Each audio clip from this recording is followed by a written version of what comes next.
अमित शाह जी ने जिस तरह से अम्बेडकर कहा, ऐसे कोई भूल चूक नहीं है। घृणा प्रकट हो गई और ये कहा कि इतना भगवान को जपते तो 7 जन्म तक स्वर्ग मिलता।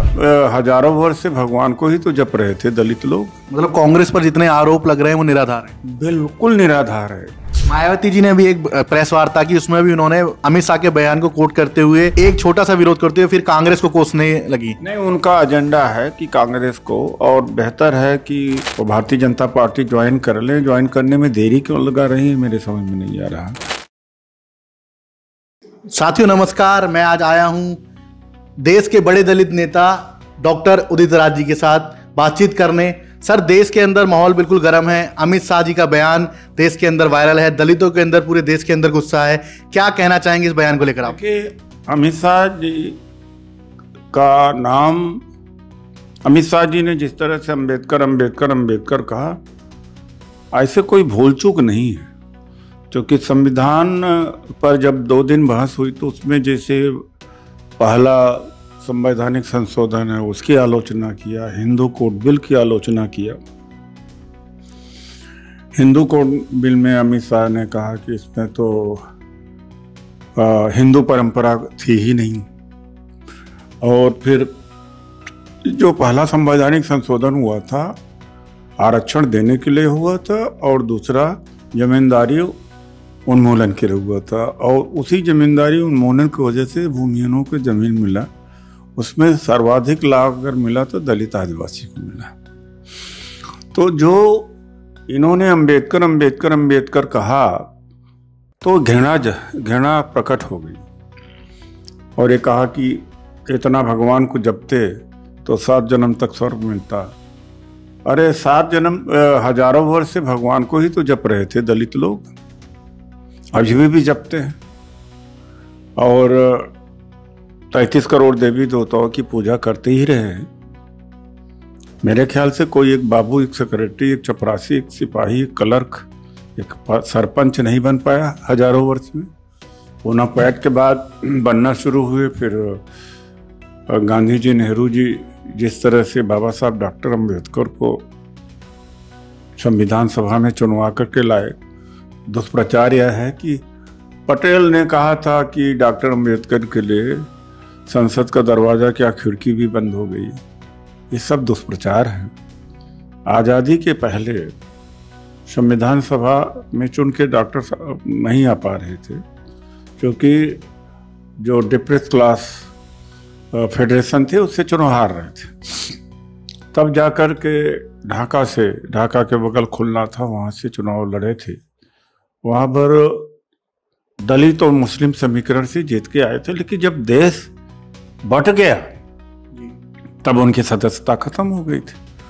तो एम.आर. जयकर बम्बई से थे, उनको इस्तीफा दिलवाया, बाबा साहब को चुनवा के संविधान सभा में लाया गया। फिर संविधान सभा समिति का अध्यक्ष बनाया गया, फिर मंत्री भी बनाया गया। मतलब कांग्रेस पर जितने आरोप लग रहे हैं वो निराधार है। बिल्कुल निराधार है। 1% अगर कोई काट सके। अरे भाई, कांग्रेस की बोलबाला था इस देश में, वो ना मौका देते तो क्या कर लेते भाई।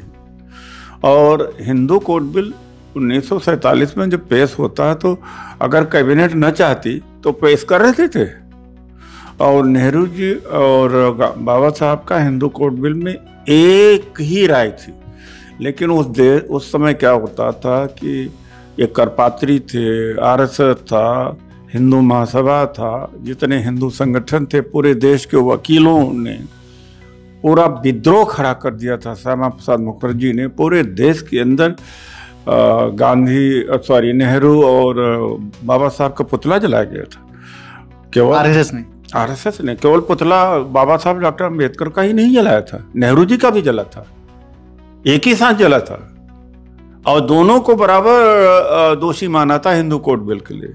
ये बात अमित शाह ने कही। अब क्या होता है कि कांग्रेस की कहीं चूक तो रही है, ये बात कांग्रेस नहीं बता पाई है। दलित का जो इंटेलिजेंसिया उभर के आया वो बता गई, क्योंकि उसको लाभ मिला था कि बाबा साहब ने हिंदू कोड बिल बनाया था। बनाने में सबसे ज़्यादा सहयोग था। और नेहरू जी जब 27 सितंबर को मंत्री 27 सितंबर 1951 को जब बाबा साहब इस्तीफा देते हैं मंत्रिमंडल से, तो वो नेहरू जी की वजह से नहीं देते, जो विरोध हुआ था। अब संविधान सभा के ज़्यादातर सदस्य विरोध कर रहे थे, वहाँ से डिफीट हो गया।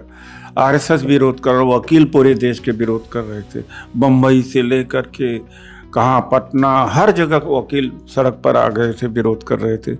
और श्यामा प्रसाद मुखर्जी विरोध कर रहे थे। पूरे देश में लहर बन गई थी हिंदू कोड बिल के खिलाफ। तो नेहरू जी ने कहा कि अभी चुनाव में जा रहे हैं, तो चुनाव प्रक्रिया अक्टूबर 51 से फरवरी 52 तक पूरी हुई।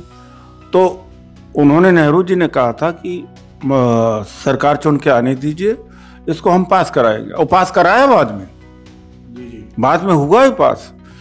तो Hindu succession act, Hindu adoption act, marriage act, सब कराया।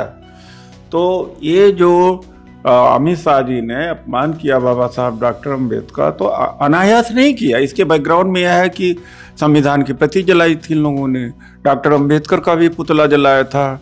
फिर गोलवलकर ने 66 में कहा कि इसमें भारतीयता तो कुछ है नहीं। उसके बाद सावरकर ने कहा था कि इस संविधान की क्या जरूरत थी, मनुस्मृति लागू कर देना चाहिए। और नाइजर लगातार एडिटोरियल लिखता ही रहा है, और तिरंगा इन्होंने नहीं फहराया है संविधान, और तिरंगा के झंडे पर 3 रंग का बड़ा विरोध किया। अभी तमाम बीजेपी के नेताओं की संविधान बदलने की बात कई नेता कहते आ रहे हैं, भारतीय जनता पार्टी के केंद्रीय मंत्री तक उन्हें ये बयान दिए। नहीं, वो तो चुनाव के पहले तो कहा था, और हेगड़े जो थे उन्होंने कहा था, बहुत सारे बीजेपी के लोगों ने कहा था कि 400 पार चाहिए, इसलिए कि संविधान बदलना हो। 400 पार होता तो संविधान अब तक पार हो गया होता, मतलब अभी तक फाड़ के फेंक देते ये लोग, वो रुक गया। तो इसमें खड़गे जी और राहुल जी का नेतृत्व को मैं कहता हूँ कि सैल्यूट करता हूँ कि लोकसभा चुनाव में संविधान का मुद्दा उठा लिया। इनके वोट कम हो गए, और ये वोट पॉलिटिकल मोबिलाइजेशन का वोट नहीं था, सोशल मोबिलाइजेशन का वोट था। ये जो मोदी जो सपना 400 पार देख रहे थे, वो मेजॉरिटी तक नहीं पहुंच पाए हैं। तो ये जो घृणा है उभर करके आई है, तो आज की घृणा नहीं है, वो बहुत पुरानी घृणा है, वो प्रकट हो गई उस दिन बस।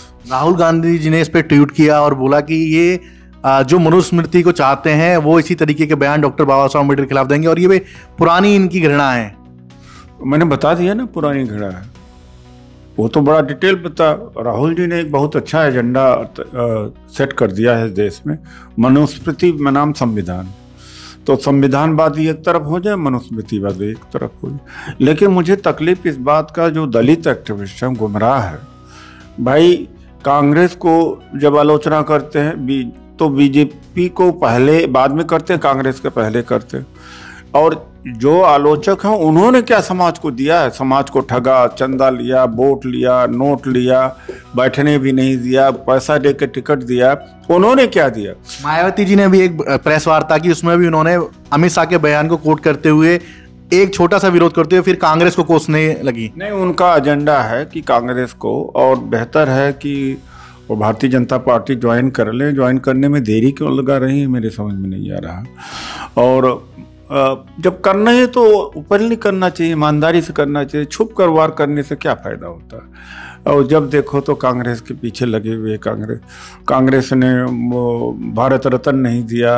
अरे भारत रत्न तेंदुलकर लेके घूम रहा है, कितने लेके घूम रहे हैं, तो भारत रत्न से क्या आरक्षण मिल जाता? भारत रत्न से क्या महिलाओं को सम्मान मिल जाता? अरे मान लीजिए नहीं दे पाया, ये कोई बात होती है? जो मुख्य भूमिका थी वो तो कांग्रेस ने दिया ही उनको। और अच्छा, हरा दिया चुनाव में। 1952 में चुनाव हारे थे, सावरकर ने मिलकर हराया था। और ऐसे डांगे जो कम्युनिस्ट पार्टी के सबसे बड़े नेता थे, उनसे हारे थे। अच्छा, दुनिया में कोई ऐसा है क्या, मायावती जी हों या ये मोदी जी हों या अमित शाह हो, चुनाव हारने के लिए लड़ते हैं क्या? आज तक कौन दुनिया में चुनाव हारने के लिए लड़ा? जब वो कांग्रेस पार्टी छोड़ के चले गए तो आमना सामना है।